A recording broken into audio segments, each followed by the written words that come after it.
JB, what the heck? How are you, man? Hey, I'm good. Long time no see. What's it been? A couple of weeks, months? Yeah, Well, yeah, it's I guess more recent than some people would know because we'll be talking yeah. about one thing in a little bit that happened to you in the off season. But you know what? There are enough stories out there. We figured that we wanted to kind of do an off season review show. It says up there covering the Yeah. top 5 stories since the Stag Bowl, but honestly, that's a little weird. It's top 5 topics, I would say, since Yeah, the it's Stag more, Bowl.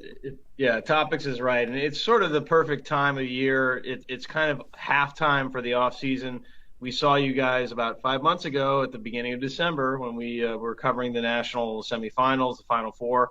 Brockport playing Mary Hardin Baylor in a very exciting game. You went down to Texas, and so here we are now, about 5 months, about 150 days, give or take, 148 until kickoff on September 1st for most Division III teams. So kind of perfect time to cover the top five biggest topics in the offseason right here at the offseason halftime. You know, James, a lot of things have changed. A lot of things have stayed the same. We'll be looking at them. Yep, We want to keep this show to an hour, and we actually have some breaking news at the end of this show that we want to share with that's folks true. You want to stick coming around for up. that. Yeah, absolutely. So don't cheat ahead. We got some surprises throughout as well. Yeah. When it was the old live show, you had to stick around if you were listening live back when. But now you got the ability to jog ahead, I guess. But don't do that. You get one Yeah. show for like 8 months. So watch the Enjoy whole the thing, ride, folks. man. Yep, Yeah, yeah, absolutely. exactly. So why don't we go to topic number one right off the bat? And we're entitling this topic or story 2017 Stories That Persist. And let's move over a little bit here, and you'll see a familiar face here.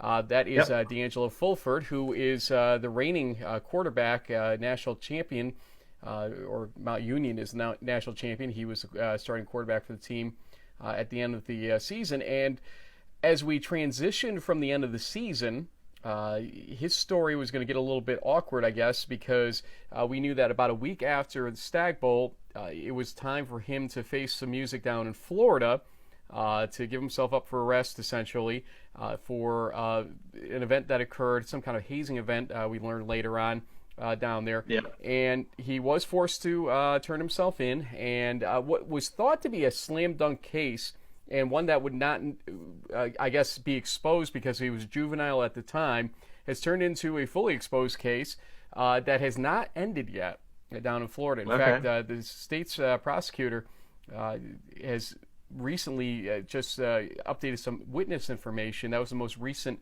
thing in this case. There will be another calendar call, they call it, down in Broward County on April 20th. I was at the last one. Not much happened. Basically, he got kicked. But we Yeah. understand that depositions are possibly coming up here. And that means that this case is not really ripe to be settled out quite yet.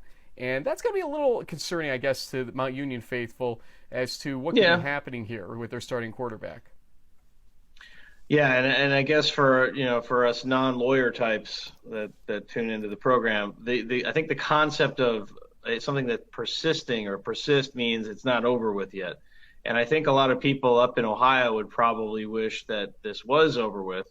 But clearly, if the state is calling more witnesses, more people getting involved, the timeline's dragging out. I mean, D'Angelo only has 2 years of eligibility left, but I doubt they can drag this out another 2 years. Something's going to come to a head one way or another. And I believe that there was actually a case with sort of a similar situation of a hazing allegation of some sort over at Wheaton in Illinois. And one of the kids in that case kind of, I guess, what do they call it on TV? Copped a plea, copped a bargain, or something, And I mean, it wasn't necessarily a NCAA suspension or anything like that, but it's still, I mean, and he was trying to get out of probably something more serious. So it's a bad precedence for Fulford, I think. In that case, we'll see how it plays out. And we now put up on the screen what are called the Wheaton Five, I guess, at the lack of a better term, to collectively talk about their case. They too, for the most part, are still going on after what, about 2 years worth of anxiety in their case as well. This was another hazing episode, as you were referring to, but the bottom left one, the guy with, I guess, a smile on his face, grin. which was unintentional. This is just how it got collected, unfortunately, from one of the newspapers.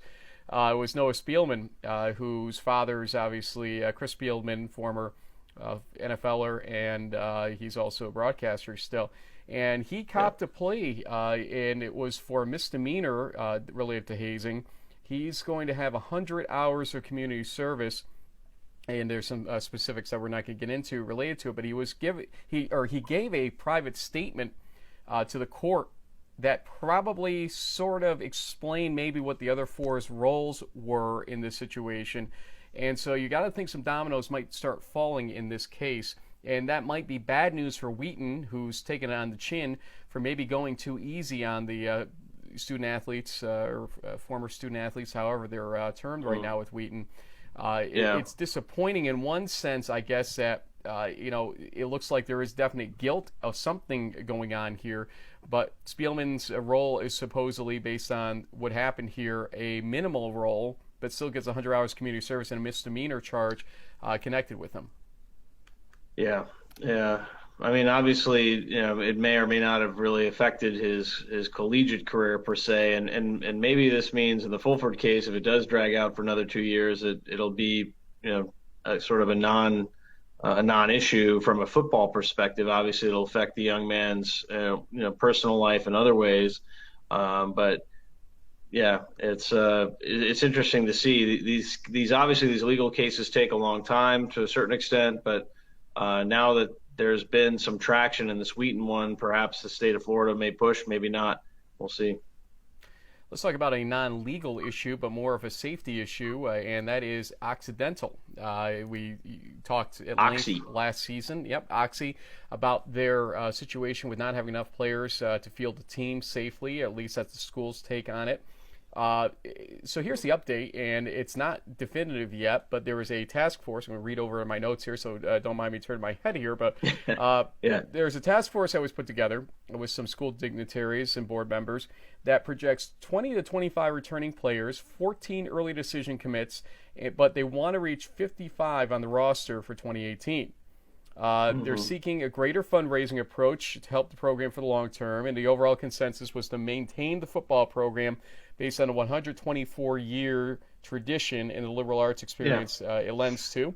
This will be reassessed in May after the number of returning players and commits are fully determined. So we are not 100% sure what's going to happen this upcoming season. They're trying to sort out the number of players they'll have and how to get this thing to last long term. So the good news here, they're taking a long-term approach so this doesn't happen again. And there was a lot of question as to whether Occidental was really going to be committed to football or was looking for an excuse to get rid of it. And from at least the report we saw, it looks like they want to keep it, but they have to keep reevaluating it based on the changing nature of what's going on. What's your take on it? Well, and to put it into context for some folks on the East Coast that may not be aware, I mean, Occidental is in Eagle Rock, which is basically a suburb, you can say, of Pasadena, part of Los Angeles. I lived out there in LA for almost 15 years, so familiar with Eagle Rock. I've seen Oxy play. This situation would kind of be like if one of the NESCAC teams, let's say a Bowdoin or Bates or something, decided that they might stop playing football. So in that kind of context, you can see why the alumni would be against that and trying to pull things together. But the Southern California Intercollegiate Athletic Association, or SCIAC, I think as it's referred, or SCIAC or something like that, is kind of out on its island. There's only 8 or so teams that are there in Southern California, Chapman being down in Orange County, which could be an hour or 3-hour drive depending on traffic, is one of them. So lots of things going on there with Oxy. It's a great school, one of the top liberal arts colleges in the nation. They have admissions rates that are competitive with the Amherst and the Williams and so on of the world. So they're not just going to admit anybody. But they also have a long football tradition, 125, 124 seasons, similar to Hobart and other schools back east. So it'll be interesting. Hopefully the administration will get behind them and help them, keep the football program alive. And James, there's one piece of news that persisted, but that's solved actually this season. It's not on our list there, but I'm going to show it to you right now. And it's you, sir. You Yes. with that beautiful woman to your right, and some guy behind you that we're not going to really talk about right now. But you are married right now. And why don't you tell folks right. the details there? Who is that beautiful woman next to you? Yeah, it's my beautiful wife, Jen. We got married on February 24th in a lovely ceremony at the Manila Museum in Orlando, right on the lakefront there, as you can see. It was a small wedding, but and it was a little warm for that time of February, but not so hot that it was uncomfortable. And actually, it was just a fun night. We had a beautiful ceremony officiated by the one and only Frank Rossi, the second Esquire, so it's got to be official if some Harvard lawyer did it, right? So, and it was a nice combination of we had all 5 kids, we're a Brady Bunch situation. And so it was really nice to have them involved. Jen's daughter, Katie, came up and read a really beautiful poem that she wrote herself, where apparently at the end I'm not so bad. So I'll take that from a 7th grade girl and soon to be young woman. So but we're doing well. No honeymoons or anything in the play right now. We've got a lot of kids, and got a couple in high school. We've got a couple in middle school, and one, the youngest one who's about to start middle school. So we've got a lot going on, but it was a beautiful weekend, and we had a lot of fun seeing a few friends and family in town. And thank you, of course, for sealing the deal, as it were, Mr. Rossi. Appreciate it. My pleasure, and I got to call you soft during it because of your affinity for The Bachelor. So, James, topic number 4 here, coaching changes in 2018. Let's roll through these. There are so many of them, and a lot of them associated with a school that you know well. Oh, yeah. Yes. Absolutely. Out of 70 schools that we cover, I think we have about 10 to talk about here, so let's get to it. Yep. The first 2 are interrelated, and we're going to show you each one as we do this. First off, Chad Martinovich replaces Scott Green at University of Rochester. Interesting choice there. We knew that Scott Green was leaving at the end of last season. He had an interesting time there. His win-loss record not as good as some people hope. Martinovich has had some good success at MIT. Why the change, do you think, real quick? I think it was sort of a homecoming for Chad, but also a coach who was able to get a highly academic, difficult school into the NCAA playoffs. Then he has to be replaced because he was head coach at MIT. So Brian Bubna, who I think has some ties also to Hobart, like Martinovich class did. of 04. So he is elevated to head coach at MIT, and so more of the same, maybe with his own little flair to it, but Martinovich obviously was close with him during his time there. We have a NESCAC hire to talk about. Jack Cosgrove was hired by Colby, replacing Jonathan Michaelis after 6 years. And Cosgrove has some rich history throughout coaching, so this should be an interesting hire by Colby, to say the least. Justin Higgins named the first head coach of Keystone, which makes its 2019 debut, not 2018. It's a new team. Yep. We believe it'll be East Region, unless it goes into the Centennial or the PAC. We think they will be in the East, we'll cover it here. Good luck to him, though, as he builds his program. A Super Bowl winner from the Baltimore Ravens, I want to say here, is Edwin Mulatalo. He replaces Joe Dupay at Southern Virginia, who's just had a very tough go of it with who their schedule has been over the years. Dustin Johnson, a Stevenson defensive coordinator, is now at William Patterson as head coach, replacing Jerry Flora after 10 years of Flora at William Patterson. Johnson comes in now. I believe he had some time at William Patterson as a player back when, if I read correctly. Then also Scott Lynn goes across the street. Former Alfred offensive coordinator is going to replace Jared Dodson after 2 years at Alfred State. So Lynn, the new Alfred State head coach. Of those, what jumps out at you? Which one of those really kind of jumps out at you besides Martinovich, we talked about? I think it's probably William Patterson because they've been at the bottom of the NJAC for a little while.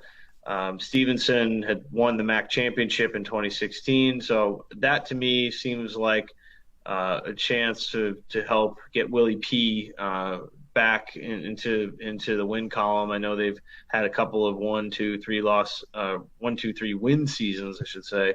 And so that one sort of jumps out to me the most, at least out of this group. I agree with you on that. And so let's also now talk about the three changes that seem to be following a little link here. So stick with me on this one, folks. So first, Kevin DeWall gets replaced at Endicott, and that is by Paul McGonigal, who had some D3 coaching experience. It wasn't as successful as he hoped, and so he went to, I believe it was Assumption College, a Assumption, Division II school. Yep, D2 school in Massachusetts, Assistant. yep, outside Boston.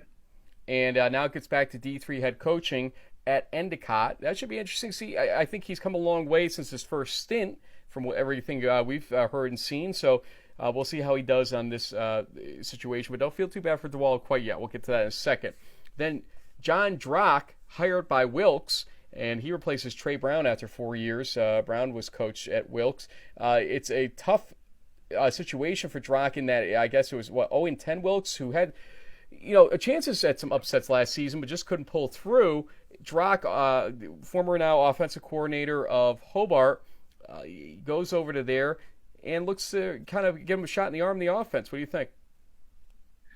Yeah, I think he's going to bring a very fun style of play that the recruits from Pennsylvania are going to really enjoy. He likes to air it out.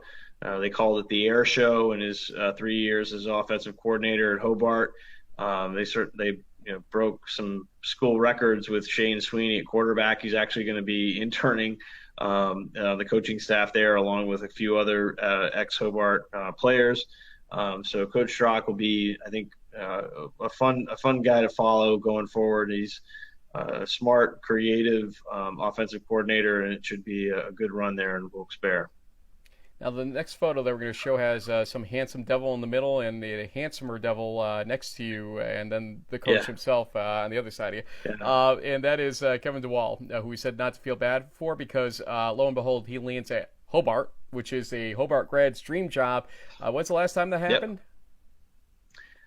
Probably not since the 1920s or so. It's been a few years since that's happened, and it's funny. That picture was taken back in December when I caught up with Kevin and Allie after a Bucs game in Tampa, and he wasn't quite sure what was going on with him. I think we covered it last season, kind of the I want to say it was a bad deal with Endicott, but we're not going to pull punches on one hand. But he was disappointed in how it worked out. But ultimately, a great homecoming opportunity for him. A little bit surprised on one hand with Coach Craig sort of stepping down in order to make that happen. But perhaps with the AD job potentially being open with Mike Hanna's retirement. Coach ultimately ended up in a more of a senior development role, and there's a lot of athletics fundraising going on at Hobart that Coach Craig is going to help out with. But sort of a perfect storm of like 4 or 5. And it's funny too when you think about Coach Craig over the last 30 years, about 174 or so wins. He's got now a coaching tree, head coaches with Drock at Wilkes, DeWall at Hobart, Milne at Muhlenberg, Martinovich at Rochester, and now Bubna also at MIT. So there's 5 or 6 Division III coaches in our region alone that were former players or coaches under Craig. What a great career! And he's one of our more charismatic coaching guests that we've had over the last few seasons. We wish him well. Do you still have one at Shenandoah? I'm trying to think right now. Scott Yoder is the head coach at Shenandoah in the South. Not an East Region school, but Scott Coach Yoder. Yeah, I didn't want to leave him out at least in that list. So we'll talk more about Ali and Coach Craig a little bit later, actually. So this topic's not quite dead yet, but we will bring up the next topic right now, coming up here. Let's talk about off-season story or topic number 3, and we're going to move right into it here, which is pro prospects in the East region. And the question is, will any players be drafted or invited to camps? And we have some Buffalo State guys right off the bat here that we want to talk about and congratulate. They played in the National Bowl, and I believe, if I got this correct from left to right, we have wide receiver Ricky Bailey, Khalil Somerville from the defensive line for Buff State, and linebacker Bart Mazzara. I hope I'm not screwing that up, Bart, who was one of the defensive MVPs, the defensive MVP for his team in that game with 5 tackles, and I want to say at least 1 for loss in that game. He also played in the Spiral Tropical Bowl and is really trying to make a name for himself. We went to draftscouts.com, and this was earlier in the week that these numbers came up, so things can change, and maybe they have in the meantime, but he is ranked as number 63 linebacker that is being looked at right now by pro teams. The thing that hurts him is a reported 4.88 40-meter dash, or 40-yard dash, and that obviously is a little slower than you want to see for a position player like a linebacker. But look, some of his experience from these all-star games has got to be helpful because he got some great exposure. These guys played in a Division II, Division III all-star game, and one of them walks away with hardware like that. So we'll see what happens with him. Any thoughts?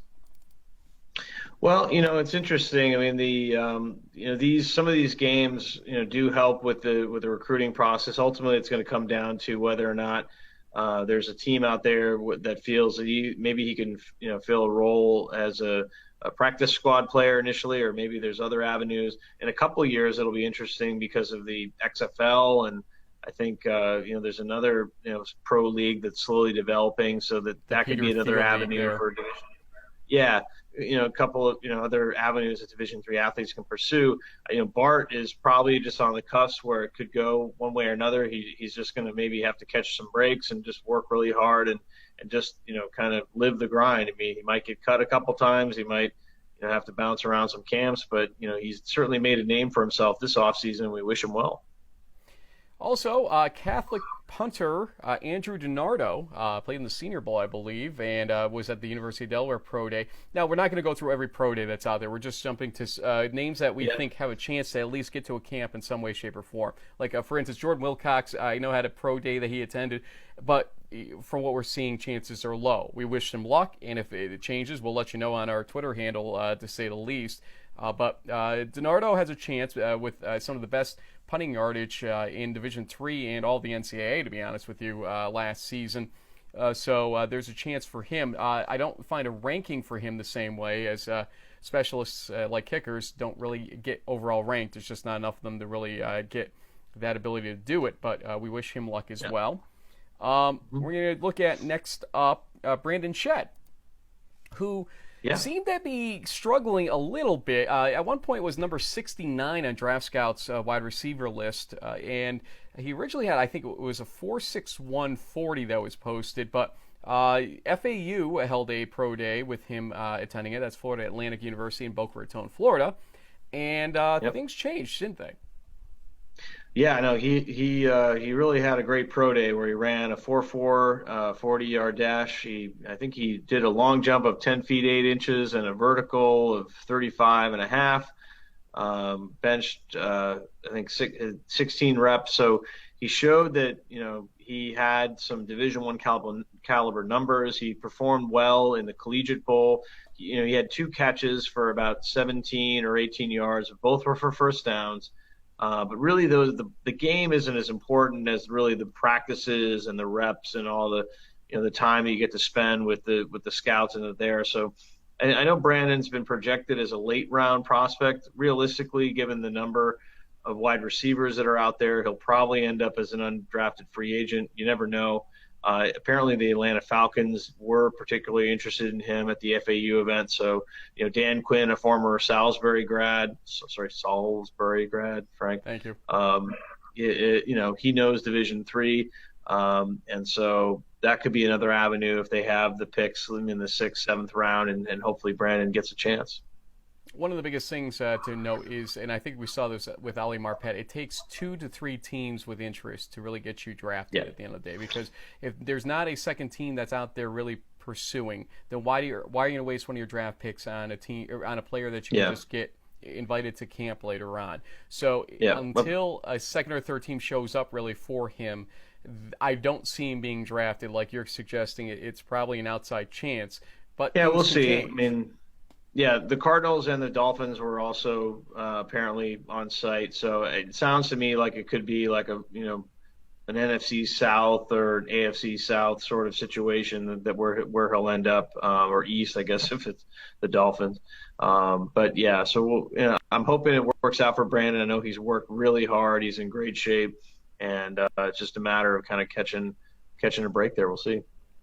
Also, Niles Scott from Frostburg State in the red there is a prospect that may have seen some of his stock drop during some of the combine events and the postseason situations, but he's still listed as at least Draft Scout's number 94 defensive tackle. He's got a 5.33 posted 40, which doesn't help him, obviously. But at the same time, defensive tackles, I don't think that number is going to be as important for him. It's just a question of whether a team wants to take a chance. I think this is one of those situations where you get invited to camp and you make the most of it if you can. I think there are going to be teams that are interested in his size and his ability, and we'll see what happens with it. Coach Fitzgerald, I know, is very high on him and is probably sending out the notes to the teams out there, and we'll wish him luck as well and follow that story, especially after the draft, if I had to guess. And then a real... let's say the best chance for getting drafted, and he's on the left here on this photo. Matt Gono, who we were talking to Coach Strass earlier and making sure we got the pronunciation correct. He said Matt Sonny Bono Gono, just to get the association right. So, not like Bono, like U2, which was my other option I gave him. Bono. But, Coach, Bono. Matt Gono, in this case, from Wesley, has probably the best chance. He's on Draft Scouts earlier in the week. He was the number 49 offensive guard, but has real potential. From what we understand, Coach Strass has been staying in close touch with him and said that multiple teams are showing interest in him. I'm not going to name names to sort of protect the innocent here, but at the same time, that's the type of thing you want to hear right now to say to yourself, this guy's draft stock could be going up. Yeah, well, we know from Twitter alone that the Minnesota Vikings invited him up to meet him, and that's a great sign. If teams are actually actively reaching out and bringing Matt, to their facility and meeting with him, that's a good that is saying that. And when other teams hear that, they're going to be like, okay, we want to talk to this guy too. I mean, we reached out to the NFLPA to get permission for a video clip, but if you saw the Collegiate Bowl, which aired around January, just like most of the other All-Star games do, Joel Klatt from Fox Sports basically called Gono the MVP of the game. He was highlighted several times by the announcers. One, which was Mark Schlereth, who was a 2 or maybe 3-time Super Bowl champion offensive lineman with the Denver Broncos, sometimes referred to as Stink on his ESPN or other things. It's a great name for a lineman. But if you have guys like Klatt and Schlereth pointing you out in an all-star game as being a great player, NFL scouts are going to notice. NFL GMs are going to feel comfortable saying, hey, if I take a flyer on this guy in the 5th or 6th round, no one's going to give me a hard time about it, and maybe even moves up, kind of like we saw with Ali back in 2015.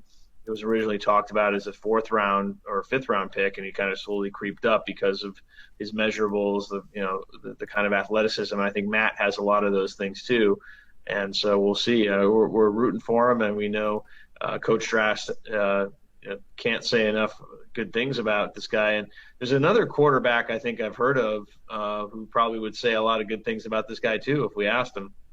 In fact, we are going to ask him, or we asked him already, let's say, in terms of it is coming up next right now. Joe Callahan, former Wesley Wolverine himself, a guy who I saw a couple of years ago and interviewed right after he won the Glardy Trophy, joined you and I to discuss not just Matt Gono, but also for all the pro prospects out there, what life is going to be like and what they can do maybe to be more ready for the next step, next stages of what's going to happen. Remember, he was an unrestricted free agent after the draft because he was not drafted, and so he had to do it the hard way and did it, and is still with with an NFL team. Let's ask him about it himself. Coming up here, Joe Callahan.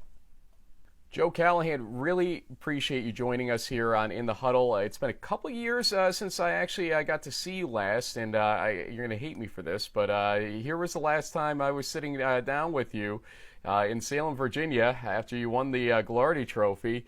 Wow, it that's looks right. like a different barber perhaps is working on you these days. I changed the hairstyle up a little bit. I'm going with a little good. bit longer. Well, you look good. Well, before we jump in, hey, wait a second, Frank. I gotta ask. So, Joe, that trophy weighs like 65 pounds. Like, where, I think right now you're back home in New Jersey. Is the Glardy Trophy like holding like a door or a garage open, or like where is that big guy? Well, I got a smaller version for my house.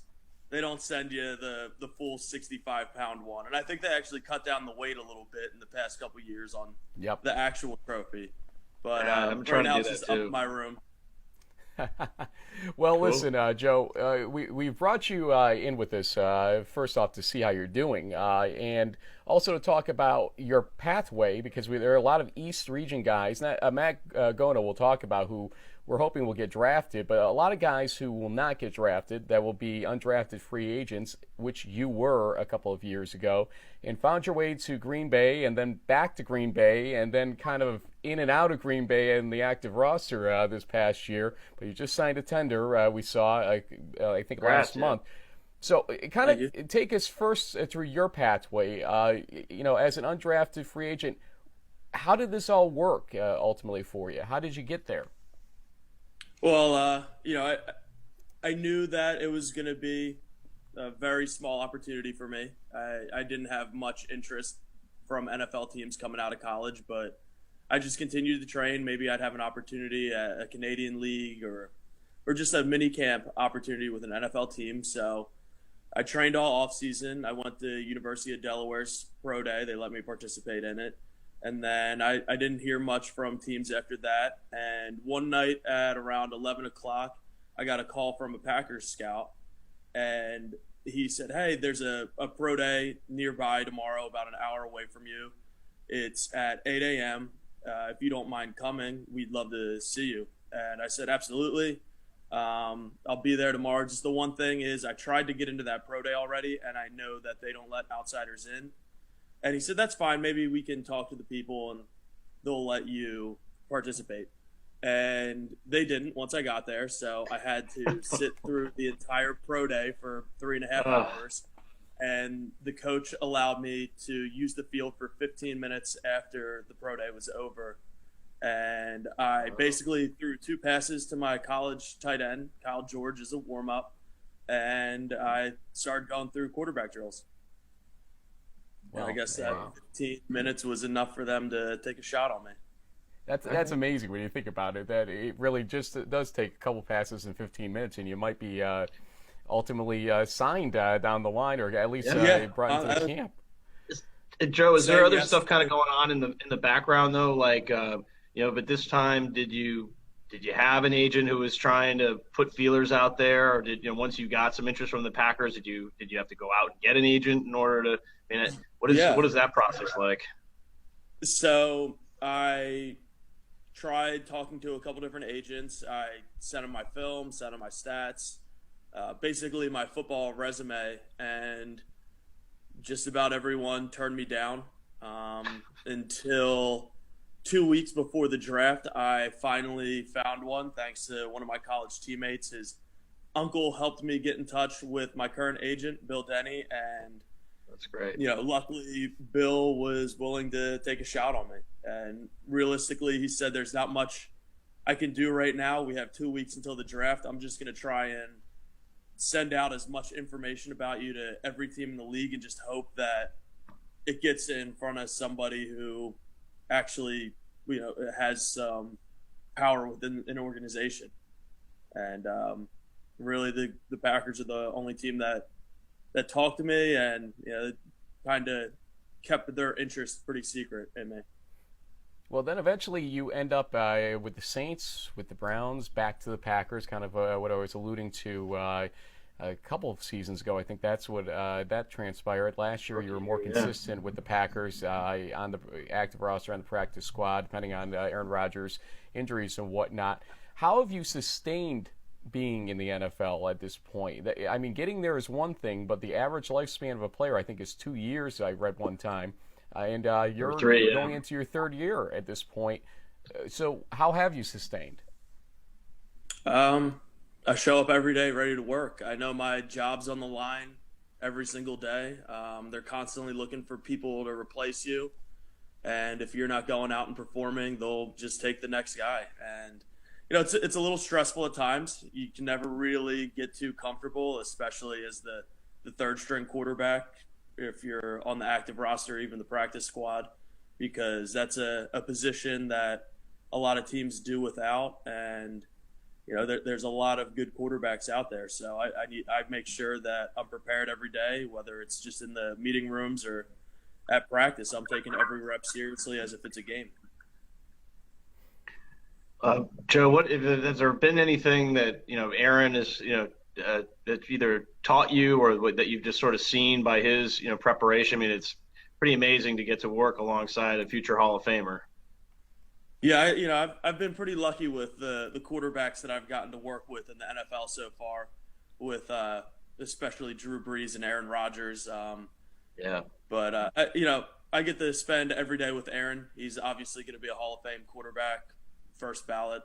And, I ask him as many questions as I can without getting in his way and annoying him. But, then I just sit there and watch the way that he carries himself and handles the team. And, I just pick up on little things. And in the back of my notebook, it's, just little things that I've picked up from him, whether it's how he handles situations, how he carries himself in team meetings and, during practice. And,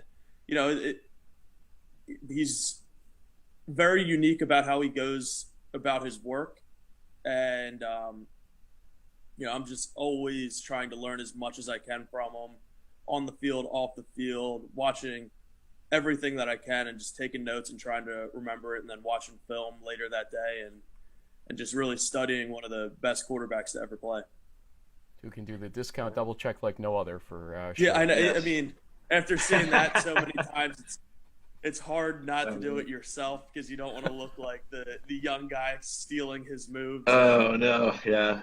Well, getting back to Division III, Joe, one of your teammates, Matt Gono from Wesley, is currently looked at anywhere from a fifth, maybe sixth, seventh round draft pick. He was invited up to meet with the Vikings. Coach Strass and the folks down in Dover do a great job on social media.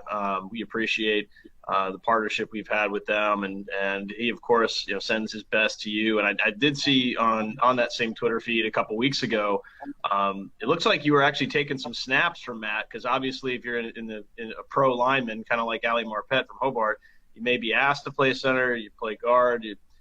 Typically those inside three positions, they want to make sure, given the roster limitations, that guys can do a little bit of everything.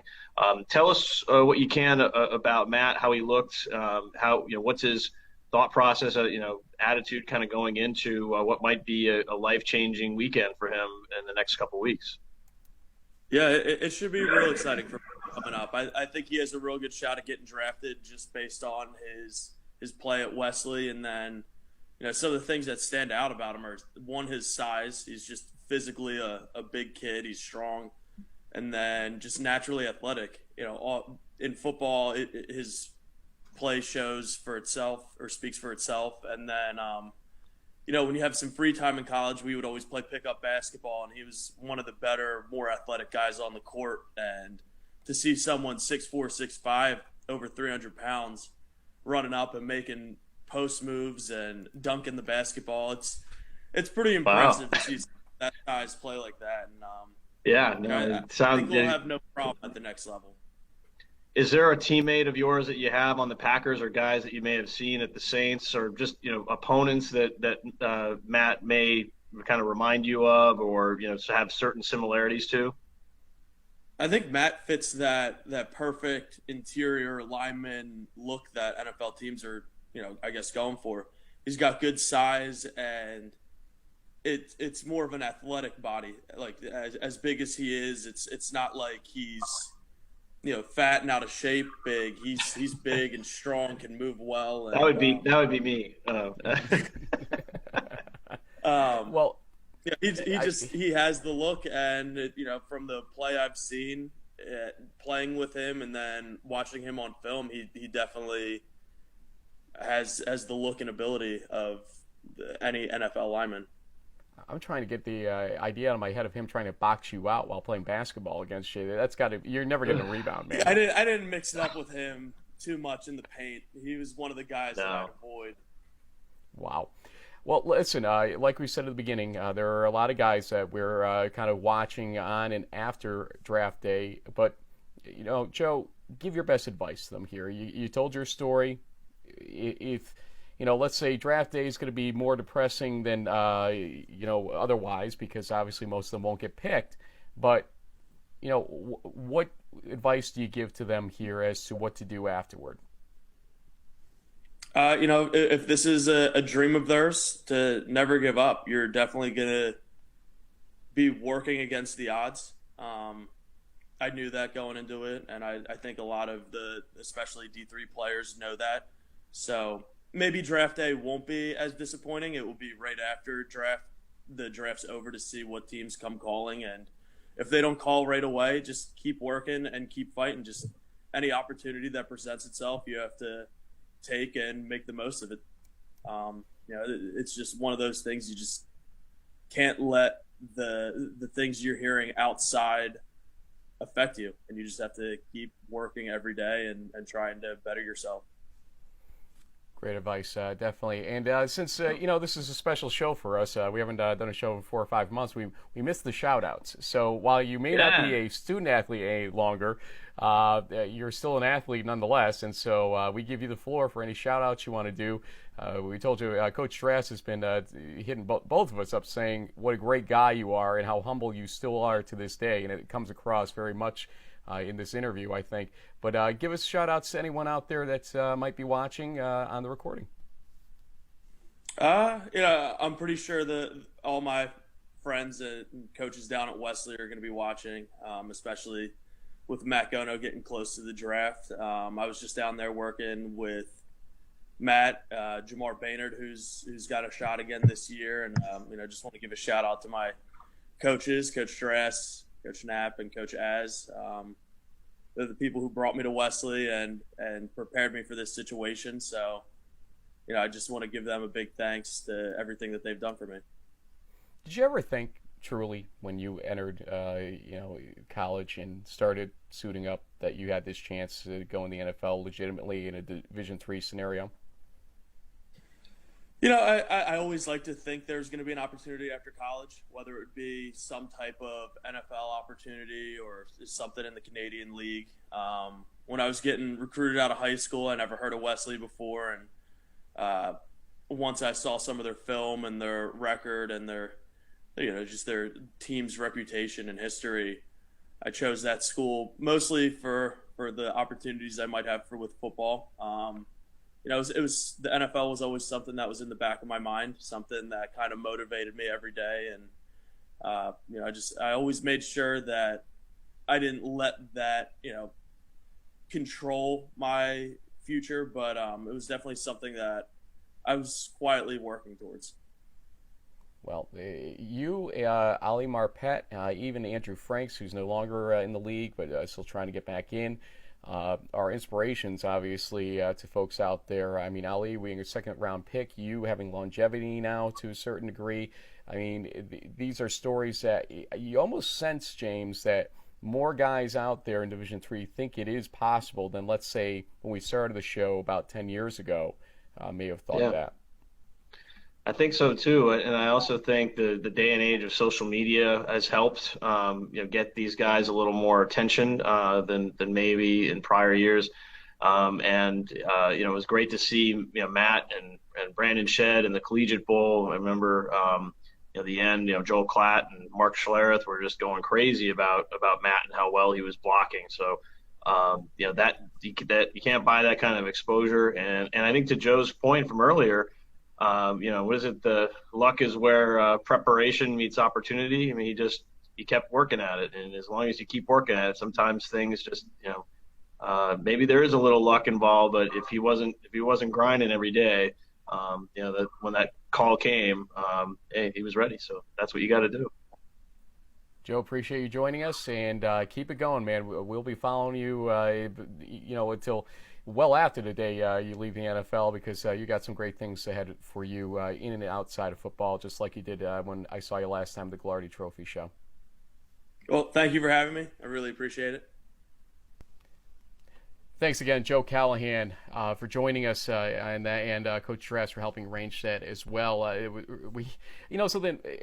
Love Coach Strass. We ask him for something, and he is absolutely right on the spot to get us the help to get an interview or whatever, whether I'm on-site, off-site, or whatever. You reached out to me a couple days ago for this interview, and it's just so great to work with. So thank you to him. Yep. Wait a minute now. You were saying something during while we were playing that. What's going on here now? Well, it's funny, we were talking about it, the path to the NFL, and, there's another guy in the NFL who's been on our show, actually played against Joe. And when I mentioned to him that, hey, we're going to talk to Joe Callahan from the Packers, he's like, he's a real good player. And then I think the other word he used to describe the fact that we were talking to him was dope. But, I'm a middle-aged old guy, so I have to translate for the 20-year-old cool kids. But that would happen to be a certain Ali Marpet of the Tampa Bay Buccaneers, who, aside from telling us that he thinks Joe is a great player and dope, also had some words to say about his former coach Craig, and as well his former position coach DeWall, and the guy who he helped protect his players, Coach Draw. Here's Ali Marpet. What's up? This is Ali Marpet with the Tampa Bay Buccaneers. I just wanted to congratulate Coach Craig on a historic coaching career. I think during my time there, we won 4 Liberty League titles, and we only lost 1 regular season game. And all that was due to Coach Craig's leadership and determination. Obviously, we know that the Hobart football program is in great hands under Coach DeWall. I think I'd just like to congratulate Coach Drock on his new head coaching position. If it wasn't for him, I probably wouldn't have ended up at Hobart. He had recruited me, so good luck to all you. Okay, Ali, thank you so much. Last time I got to talk to him was on a Selection Sunday a couple of seasons ago. And I think it was when Hobart found out they had Mount Union on their playoff tickler there back when. So there was a lot of celebration going on for that one, if I remember correctly. But he told us back then how much he appreciated Coach Craig, and right there you can see again, he is a big appreciator. Hey, James, we got to move on here to story number 2, or topic number 2. And that is going to be notable out-of-conference games that we saw in the 2018 schedule. We got some up there right now, but we got a few sheets of them to go through here. These are either games that we think are going to be highly competitive and sort of tell the story of the East, or just things that we didn't really see coming necessarily until we saw the schedule, in stone. And so week 1, which is a 3-day affair, Thursday, Friday, Saturday, starting in August. That's pretty early kickoff for us. I mean, I know there have been some games that started on the Thursday before, but this is becoming a newer thing, more common, I should say. Well, Frostburg-Stevenson, if I remember correctly, was a game from last year. It's just flipping who's home, who's away. Now, it's not a misprint that's going on in the next 2. It's University of New England, which is a new program, so they debut on the first night of the season. At Coast Guard, though, they'll be playing on that Thursday night. Then, if the schedule holds, Friday night will be Western New England at Springfield for the Pinch and Saw game. And like how I just rolled that in today, I didn't even have it in my notes. That's how good I was on that. And well done. Thank you. Delaware Valley at Wesley, which was a big game last year that Del Val held on to win and sort of began their march to an undefeated regular season. Wesley, though, has other ideas this year, and we'll see how that plays out. Hobart at Brockport might be a game that two personalities that you're looking at right now on the screen might attend. It's possible that we may go to that game. We've been asked to maybe do a little game day-esque type of thing, but, watch our Twitter handle around that time of year, and we'll give you more information. Endicott at Framingham State and Husson at Union, which could be interesting with John Smith, I believe, now graduated, right? Union doesn't have to worry about him anymore after his two-touchdown performance last year in that game. And Union, though, has some rebuilding to do as well on defense, and that should be an interesting game. Pick out your favorite of this bunch if you had to, not naming Hobart. Thanks. I think from a national perspective, it has to be Del Valle and Wesley. They were both two playoff teams. With all due respect to Coach Fitzgerald at Frostburg, Stevenson, didn't quite finish up as strong. They'll probably rebuild there, but both of these teams are going to be bringing back a lot of guys with playoff experience that are both defending conference champions. That's a big game right off the bat, and will set the tone for the East region for the whole season. Yeah, I got to agree with you. Although that Western New England Springfield game, Western New England, you were telling me they had a visit to Italy? Yes, Italia. They're playing overseas. It's something that we see every once in a while. We've had D3 teams go to Ireland, other places in the UK. But yeah, the Golden Bears had a trip across the pond to the Big Boot, and they played a game against some Italian college level or semi-pro teams, you could say, and had a really great experience. You can check it out on their Twitter feed. There's a ton of pictures. Looked like a great experience for that group, and it sounds like what an awesome experience for them and their college careers. As a true Italian here, in terms of Italian American, I have not gone to Italy yet, so you guys have beaten me to it, guys. Frank, come on. Let's go to week 2, and a few less games, or a couple less games here, but there's a huge game right on top of this. Come on. Yep. Mary Hardin Baylor at Albright. So this replaces the Linfield game for Mary Hardin Baylor that they'd been playing. And they were looking for some top-notch type competition, no matter where they may lay, and Albright is the team that they landed on. Obviously it takes an opening in your schedule to, get that to happen too, but this got whispered to us a couple months ago, and we looked at the schedule, and there it was. It did land finally. That'll be interesting. Let's go through the rest real quick, and then we'll go back to it possibly. Springfield at Kane, which was an interesting game last season, if I remember. Brockport at Ithaca. So Brockport 2 weeks in a row against Liberty League opponents that are going to be considered strong Liberty League opponents at the very least. Maybe you don't think Hobart's the de facto winner idea here. I get it. Ithaca may be that, but either way, they should be top 2, top 3 teams in Liberty League, Hobart and Ithaca. Definitely. Fairhaven State at Cortland, which could prove interesting. That's going to be is the New England top-level team and one of the Empire 8 top-level teams. How are they matching up against each other?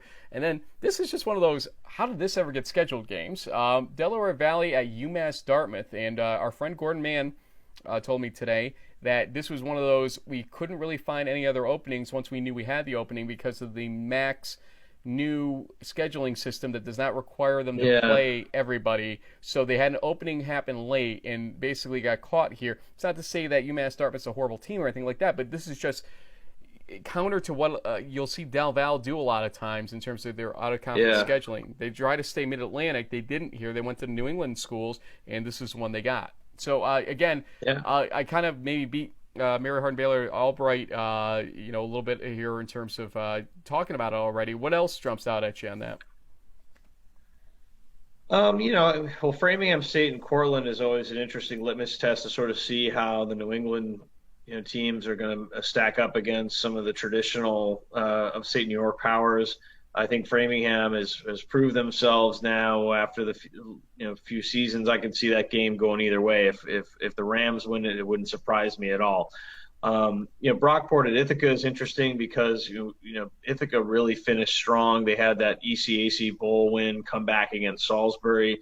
They've got Nabi, the Liberty League Rookie of the Year at quarterback. They've got Gladney, who's a 6'3", 225-pound wide receiver who's just going to be hard for anyone to deal with. And so that'll be an interesting litmus test to sort of see where both of those teams are and who's going to be the beast of the East kind of early on in the season. Let's go through the rest of September real quick here, and that means weeks 3, 4, and 5 on the 15th, 22nd, and 29th of September. Ithaca at Alfred. So Ithaca 2 has got a boatload of tough games. This against Empire 8 teams on the 15th. Western New England at Hanson. It was a kind of turning point of sorts for the teams, both teams. Western New England sort of had their backs against the wall after this game last year. Yeah. And Hanson, it kind of became a dominant team in the face of the situation ultimately. I'm curious to see how this one turns out. Buffalo State at RPI is a preview of 2019. Buffalo State coming into the Liberty League.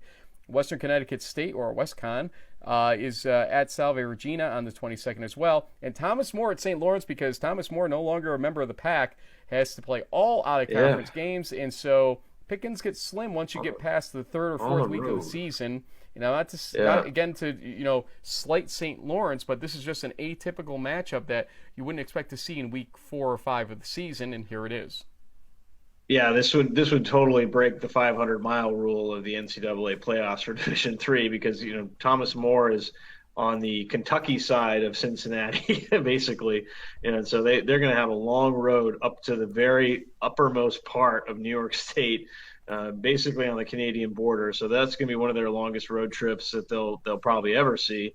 And it's interesting because they've been a playoff contender of sorts for years. I mean, St. Lawrence had a down year last season after graduating some all-time All-American talent. I think they're kind of starting to regroup under Coach Puckhaber and should be more competitive this season. Could be a really interesting matchup from schools that normally you'd never think of a Kentucky versus upstate New York kind of matchup, and you get to see that in week 5.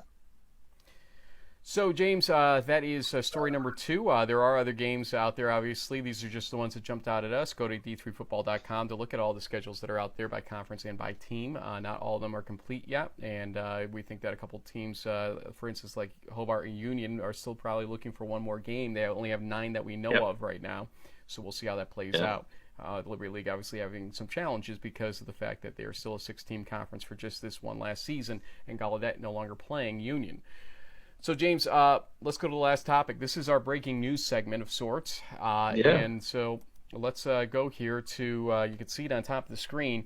This is not an East Region story, but you do know if you watch the show enough that we go outside the East Region for some national-type stories, talk about Occidental, Mount Union, et cetera. Wheaton earlier to talk about just overall stories.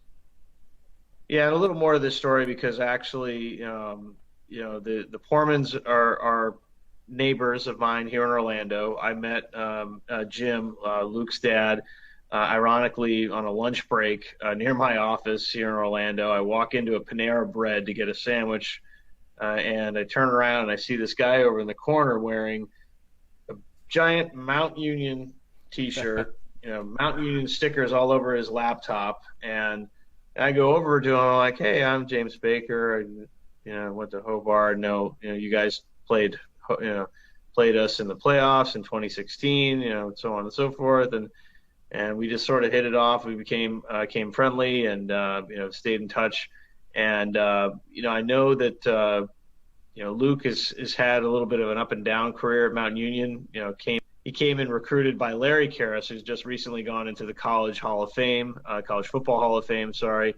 And so there's a lot of excitement around that. He was injured about halfway through his freshman season. I think it was a shoulder separation or something like that. And so went into his sophomore year thinking he had a shot at reclaiming that job. Didn't pan out as he thought. And I know he struggled, both Jim and Luke really struggled on what they should do given what happened in 2017. So, before giving away too much here, I'm going to cut you off because one of the disclaimers I want to give here to folks before we jump into this, we have an interview with Luke, and it is his first interview to discuss where he's going. We'll let him tell that story and make that announcement coming up here. But I want to say, this is not the LeBron decision show or anything like that. This is something we actually asked Luke after hearing his story to come on the show because we feel that a 280 character tweet, or 140 back in the days, probably that we were even talking about, or an Instagram post or whatever, yeah. But whatever it was, but to know his story along the way, and then as he made a decision to transfer somewhere, we felt it would be best for him to come and tell his story himself in his own words as to how we got here in the first place, and where he's going from here, and what the past was like, and what the future will be.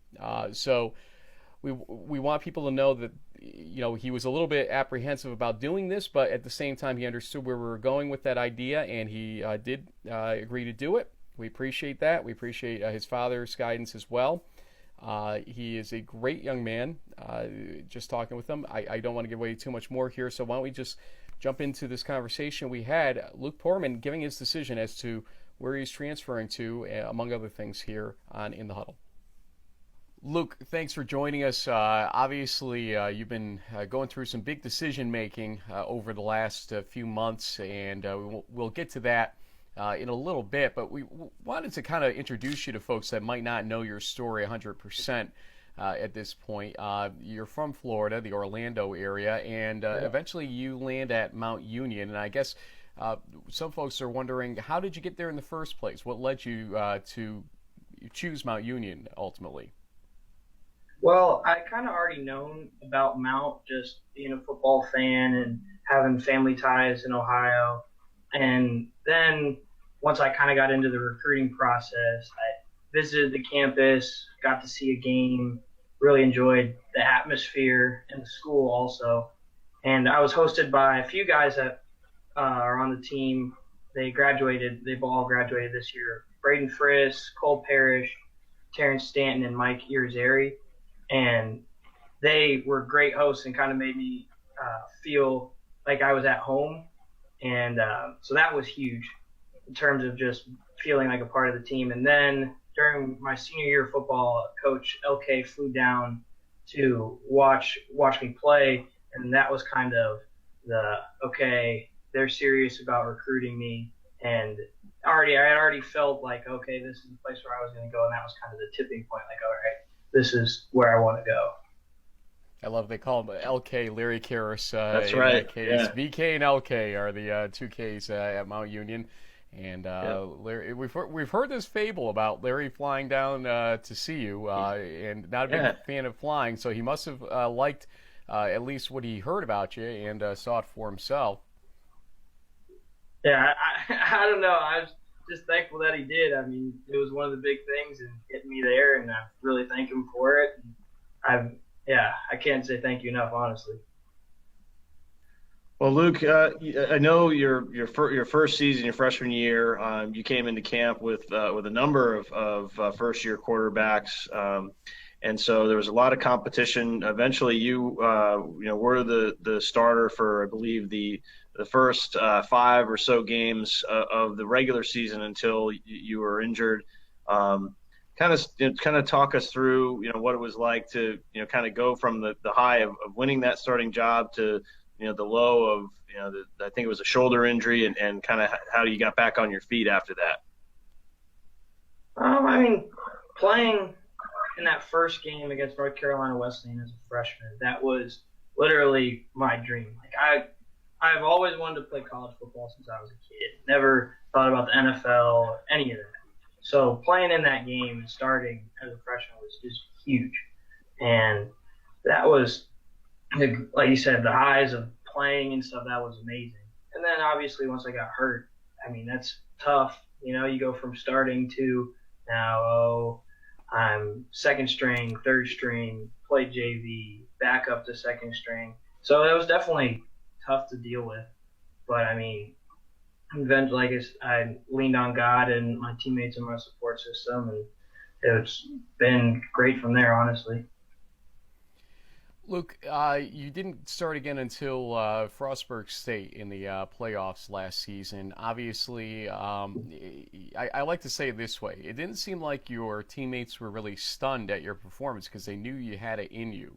But at the same time, they were just ecstatic about that game. You could see it as it developed and how excited they were for you. Take us through that game a little bit. What was going through your mind emotionally, et cetera, as you played that game? And I think, what was it, 7 touchdowns you put up in some way, shape, or form or another? Yeah. I honestly, like, that game was crazy. I wish I could relive it, honestly. It was so much fun. And personally, I didn't even think I would perform like that. I was just excited to finally have an opportunity to start. I mean, I had played in meaningful time since in 2016 when I got hurt. So the goal was really to just win the game as a team and keep us going towards the Stag Bowl. So I never really thought that it would end up like that.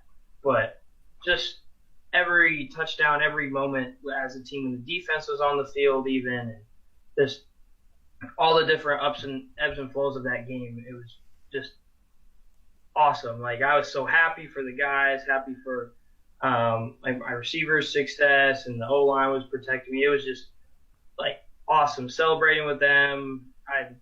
I wish I could go back, honestly. Well, and you guys did eventually make it all the way to the Stag Bowl. I know Frank was there, freezing in the cold wind, covering the game, and another fancy jacket has been a little bit of the tradition. He's got some style there. But what was it like for you, Luke? Yeah, what was it like for you, Luke? I mean, was it a little bittersweet that, on one hand, I've seen the pictures of you holding the trophy and just the look of just pure joy on your face, but was there that competitive side of you that was like, oh man, I wish I could have been out there like I was for Frostburg? Or walk us through what that game was like for you.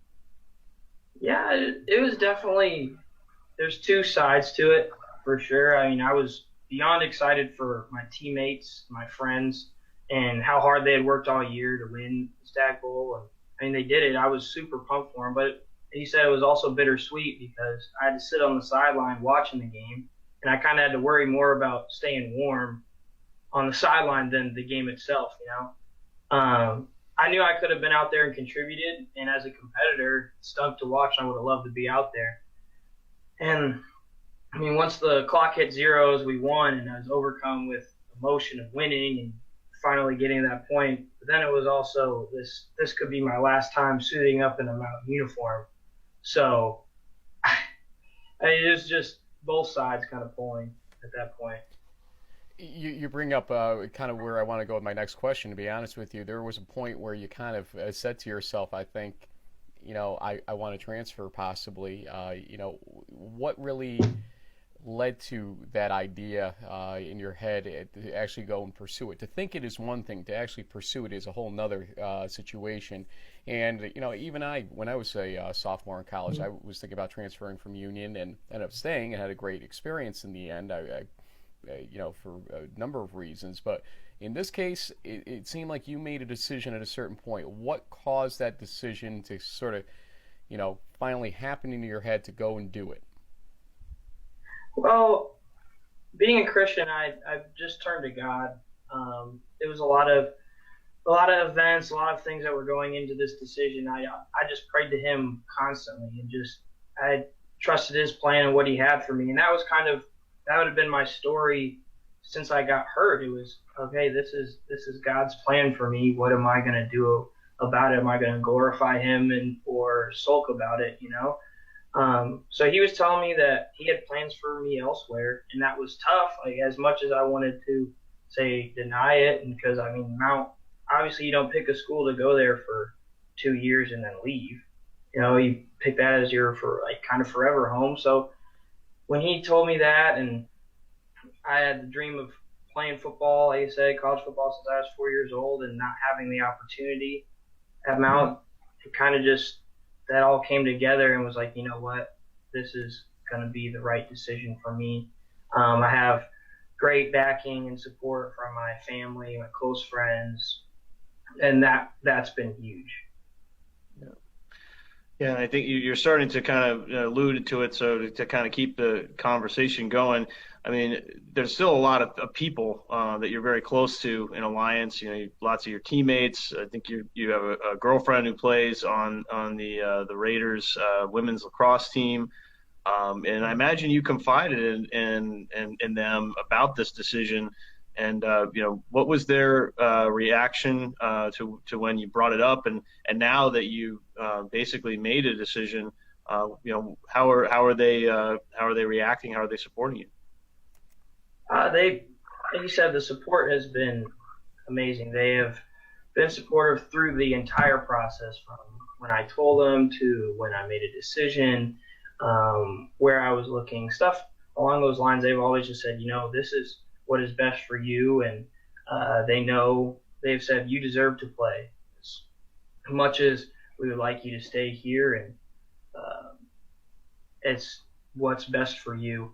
And they've said multiple times that they're always going to have my back regardless. And I mean, that means a lot to me, and especially since those are people that you really care about, and those are opinions that I really value. So hearing that they are behind me in making this huge decision, that meant a lot.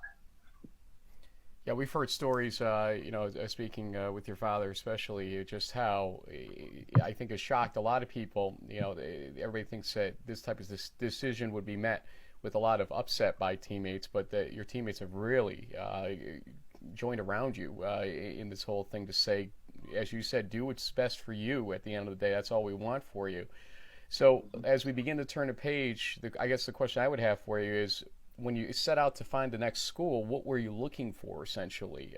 Was it football? Was it academics? Or what were the qualities of schools you were looking at as you began this process? In terms of football, I was looking for a place that I would have the chance to come in and compete, but also is a team that's all right. This is going to boost my my ability as a football player, and then academic-wise, I'm a finance major and then a double minor in psychology and economics.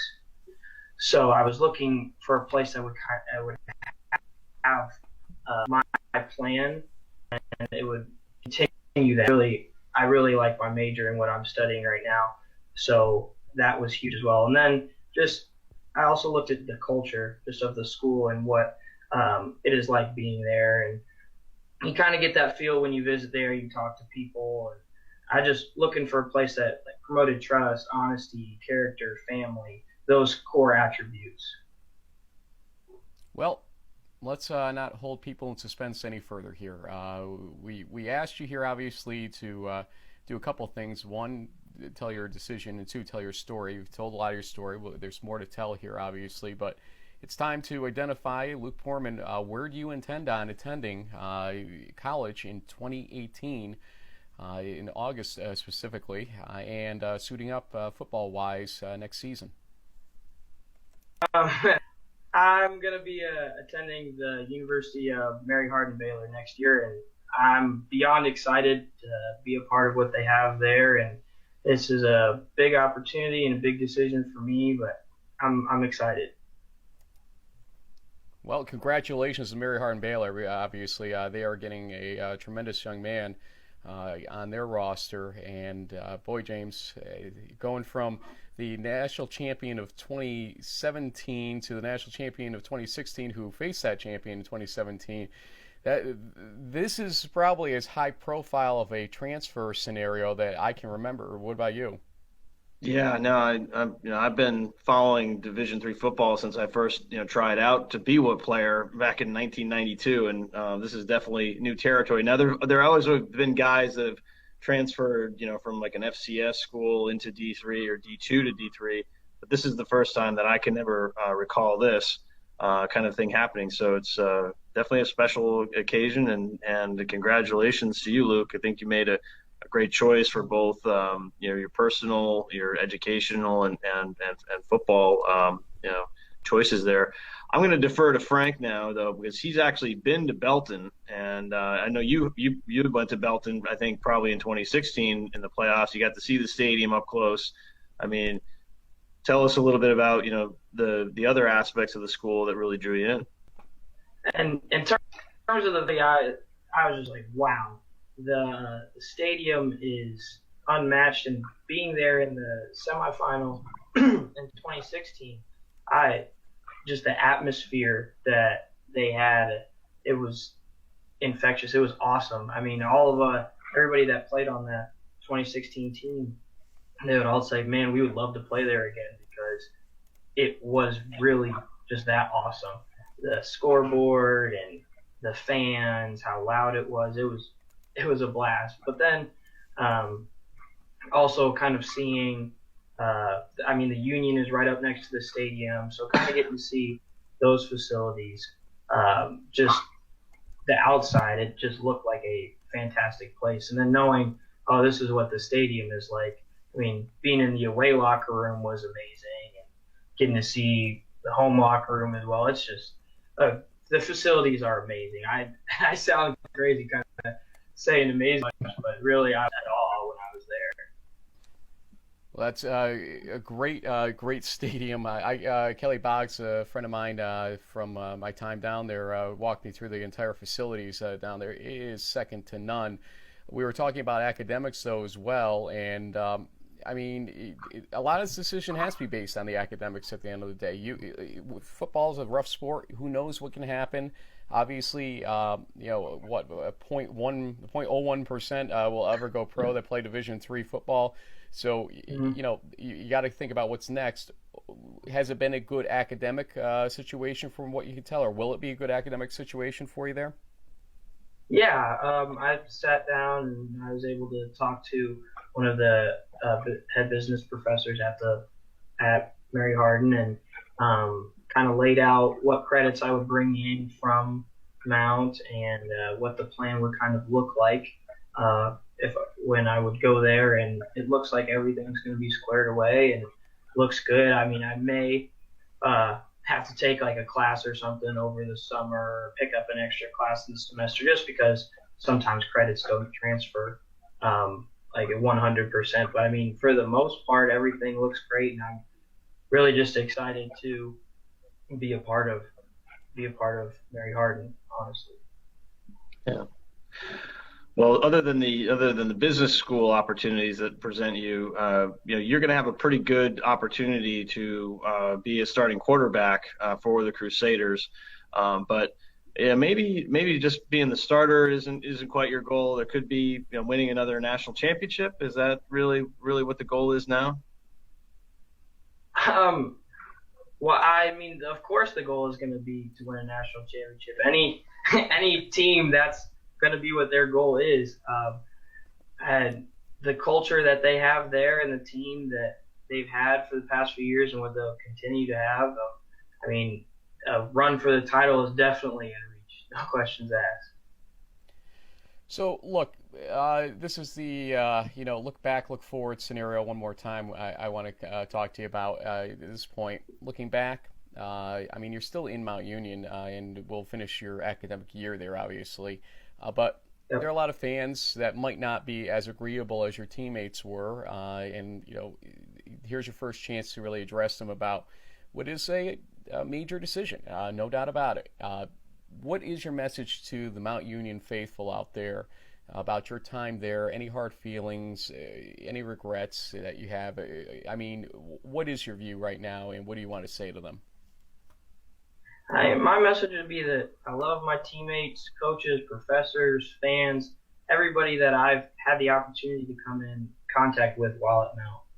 The last 2 years have been a blessing. I can't thank people here enough for that. It's truly just been a great 2 years, and this is clearly what God had in store for me. I learned a lot. I've grown a lot since I've been here, and Mount Union has given me nothing but the best, and I wish the best for my teammates and my former teammates in their season, and as well as just Mount fans as well. I hope you guys continue to stay faithful to them. The atmosphere you guys created on game day was great, and like I said, can't thank you guys enough for that. On the flip side, though, of course, Mary Hardin Baylor fans are watching this and don't really know you that well. They know of you, but that's not enough in some cases. So here's your chance. Introduce yourself and tell them what they can look forward to when they have Luke Poorman as a student and an athlete at Mary Hardin Baylor. I'm just beyond excited to get to UMHB and get started. You're going to get a leader, a person that is going to represent the school on and off the field. It may seem strange with me coming from Mount, but I want to win a national championship at UMHB just as much as the guys that are probably already there. I'm just looking forward to the great opportunity and being a part of the UMHB family. Well, we definitely enjoyed getting to talk with Coach Fred last season. We had interviewed with him, and Frank had gone down to Belton to cover the semifinal game against Brockport. It was the top team from the East region last year. So, it seems all around. I know that everyone is down there is probably going to be real excited. I know you're probably real excited to get down to Texas to get some reps in with your future receivers and teammates. But this is probably a new thing, for you. But we do have a tradition of giving player guests, coaches to a certain extent, although the players are usually the ones that really bring it. So we would like to give you the floor to give any shout outs to any friends, family, teammates, past and future, or what have you, going forward. So Luke, the floor is all yours. I'd like to shout out some of the people that have supported me over these past 2 years through the good and the bad times of it. My dog Jared Ruth, my girlfriend Ashley, you guys have helped me through so much and have always had my back regardless. And you guys have truly helped me push through a lot of things that have been really hard. I'd also like to thank the Belviso and Zink families for being there to support me and house me outside of Mount when I need to get away or for little breaks here and there. And I'd also want to shout out my parents for being supportive and being behind me through all of this, and football, spiritually, everything, just being there for me. And then obviously just want to thank God for the opportunity he's presented me with, and thank you for showing me your plans, and just continue to basically just tell people about you and appreciate God so much. Hey, unusually, we actually have somebody that want to give you a shout out, and we're gonna, if you give me a second here, let him say it in his own words via video, but somebody that I think you know very well, and who may have actually given you some counsel on this situation along the way. So here we go. Hey guys, Scott Hanson here. When I'm not covering 7 hours of commercial-free football for the pros, I still like to watch every level of football, keep an eye on things, including in Division III. And I have heard the news that Luke Poorman is transferring to Mary Hardin Baylor, going down there to play some quarterback. We'll see what that does to the balance of power in Division III. But to Luke, you specifically, I would just say this: get down there, man, and get to work. You can't control opportunity. You can't control what happens with everyone else. You can control your attitude and your work ethic. And as my buddy Tim Tebow likes to say, yeah, I'm going to drop Tim's name here, he doesn't know what the future holds, but he knows the one who holds his future. And so, Luke, I would challenge you just to stay with your faith, man. Stay with the author and the perfecter of your faith, Jesus Christ. And you can't go wrong, buddy. All the best at Mary Hardin Baylor. Look forward to seeing you in the fall. Thank you to a guy whose job I want someday. I want to either be a game show host or the host of NFL RedZone, and we've tried our hands at this, and it didn't go quite as smoothly as Scott does it out there. But nonetheless, how does that feel, though, to have a guy like him behind you so much? I know you do talk to him on occasion, but to hear those words from him. It means a lot because obviously he knows the game, playing college football, and then just the people that he's been around and what he has learned and heard from those guys. And I mean, he works really closely with guys that are in the Hall of Fame, and I mean, pretty sure he's with Kurt Warner and LaDainian Tomlinson a lot, consistently where he works. So I mean, hearing the stories, and especially Kurt Warner, I mean, his story, grocery bagger to NFL, a Super Bowl MVP, like him knowing that story and kind of just giving that saying some of those tidbits that hurted me.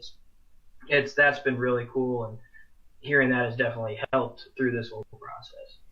Hey, one question that kind of fell through the cracks, and James was alluding to him.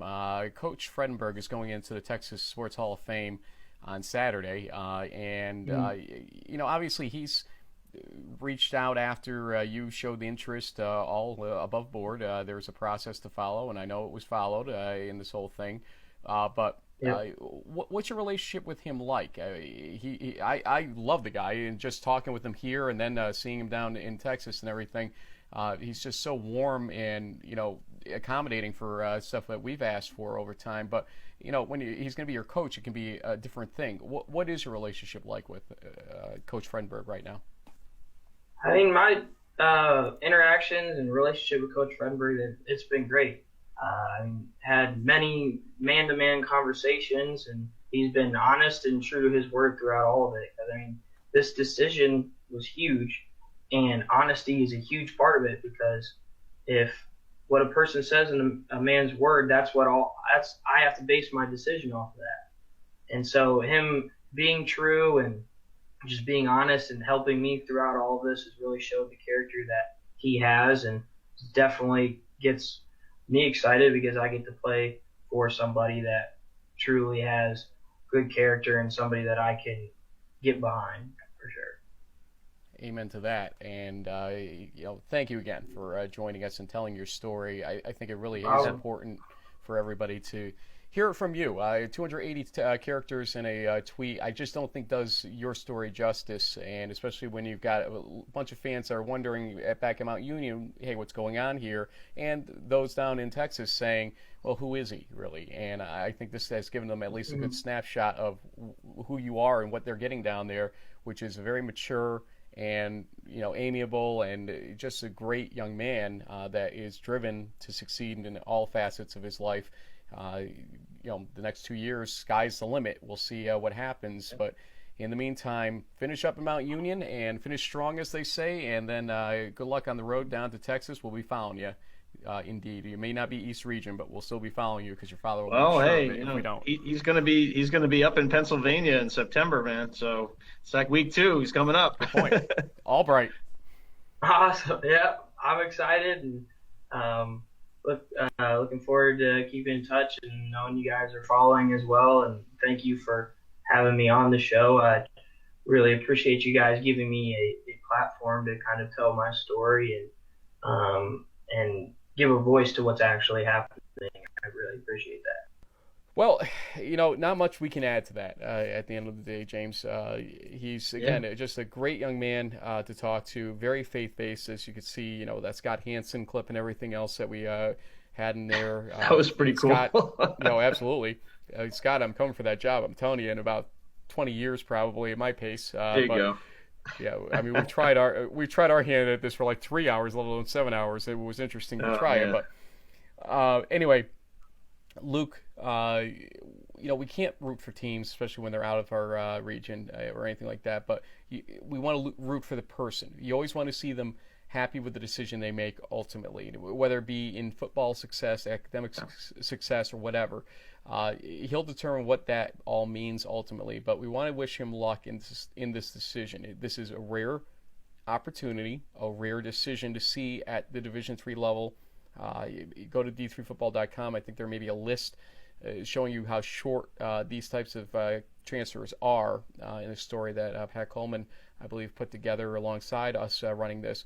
But the overall overriding point here, not to belabor this, is that this was a tough decision, one that he turned to his faith on, folks like Scott Hanson to talk about it, his father, his mother, his entire family and faith group around him, and even some teammates. Even his teammates. Yeah, I mean, I think he reached out to lots of folks. This was definitely a challenge for him, and in a certain respect, as Pat's story will show, I mean, this is fairly unprecedented in the history of, at least in the 25 some odd years that I've been associated with Division III football. Anyway, I mean, I know my first experience with Boswell Field was in 1992. You were calling games at Union in '95.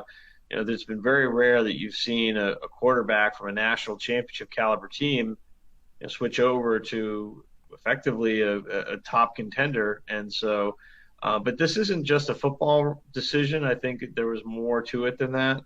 And yeah, he said it I himself. do feel I mean, come on, yeah. It's academics too, and he seems to have a good course. grasp on that.